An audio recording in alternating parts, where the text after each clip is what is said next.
Hello, welcome to Taking the Biz. In this tutorial, we're going to take a look at a concept known as capacity utilization. Very first thing we'll do is pop a link in the top hand corner to a video that shows you how to calculate capacity utilization along with some other items of operations management data. But in this tutorial, we're going to take a look at the consequences for a firm of operating either too far below their capacity utilization or too close to their full level of capacity. And we're going to take a look at what managers might do about each of those two different scenarios. We'll begin by explaining what capacity is, because all firms have one. An organisation's capacity is the maximum level of output that that firm could produce over a given time period, whether that be a day, a week, a month, or even a longer time period than that.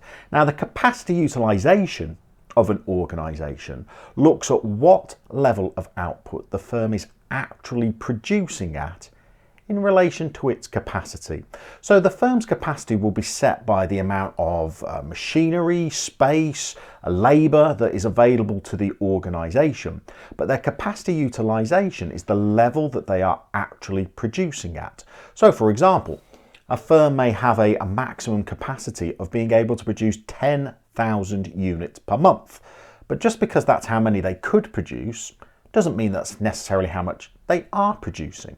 Your capacity utilisation shows you what percentage of your full capacity you are actually producing at. So for this firm that could produce 10,000 products per month, if they were actually producing 8,000 products per month, then they would be operating at a level that represented 80% of their maximum capacity.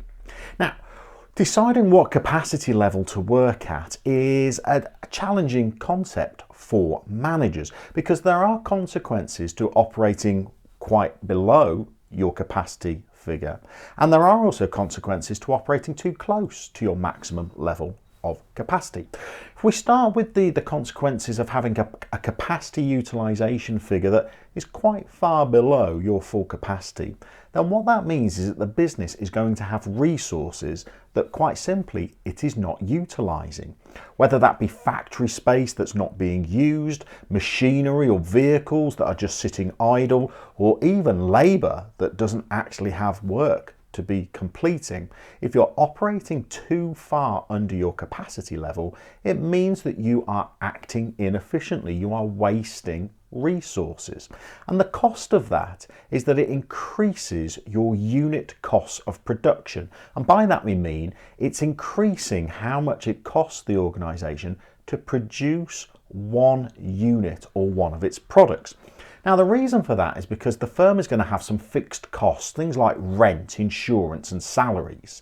And the less the firm produces, the less products all of those costs can be split amongst. So when a firm is operating below its capacity, it means that those costs of production aren't being split amongst as many products as they could be. And it has the effect of rising the unit costs of the organisation. So that makes it sound like a firm wants to try and increase the level of capacity that it's utilising as close to its full capacity as possible. But that might not necessarily be true either, because there's consequences of operating at a level that is too close to your full capacity. And the main one of those consequences is that the firm doesn't have any flexibility. So if an unexpected order were to come in that potentially might lead to a longer term contract, it may even be an order that's with a national or a multinational retailer that might secure the long-term viability of the business. If the business is already operating at too close to its maximum capacity, it may have to turn that order down. It may have to turn down a contract that could have been incredibly lucrative for the firm, may have boosted revenues and profits, but the firm can't take it because it doesn't have enough spare capacity in the organisation. So consequently, managers may have to find tactics to deal with either being too far under their maximum capacity or too close to their maximum level of capacity. So if we have a little look at some of the different strategies that managers might use, we'll start with how managers might try to increase their capacity utilisation figure if they feel that it is too low. And the first tool that they might use in that is to use some different marketing strategies. So maybe they could try and increase the amount of their capacity that they're utilising by doing some marketing techniques that increase the demand for their products and services, that try to raise sales. And if sales are rising, the firm can produce on a bigger output level and bring up that capacity utilisation figure. So that might involve techniques such as dropping the prices of the products to stimulate demand, maybe depending on the price elasticity of the good that the firm is selling. Might even involve promotional techniques, maybe promotional offers that might boost demand for a short period of time and allow the firm to increase their capacity utilisation figure. May even involve the firm analysing its place or its distribution strategies, trying to find new ways of distributing the goods or services that they sell in order to try and increase their demand. Perhaps the more drastic measure the firm might take is to go through a process known as rationalisation, which is essentially downsizing the organisation to bring down the overall capacity of the organisation, thus increasing the capacity utilisation figure. Essentially what the firm is doing is trying to reduce its costs by lowering its maximum level of capacity. Now that could involve moving sites, perhaps moving to a smaller facility. It could involve closing down outlets so the firm doesn't have as many different bases that it's operating from. It might even involve selling assets that are at the moment unutilised, whether that be machinery or vehicles, or maybe even letting some workers go to bring down the level of capacity of the firm so that the level of demand that the firm is experiencing is now closer to its maximum capacity. If we switch over and have a look at some different strategies managers might use to cope with a high capacity utilisation figure, one of the classic ones in the short term is to outsource some of its operations.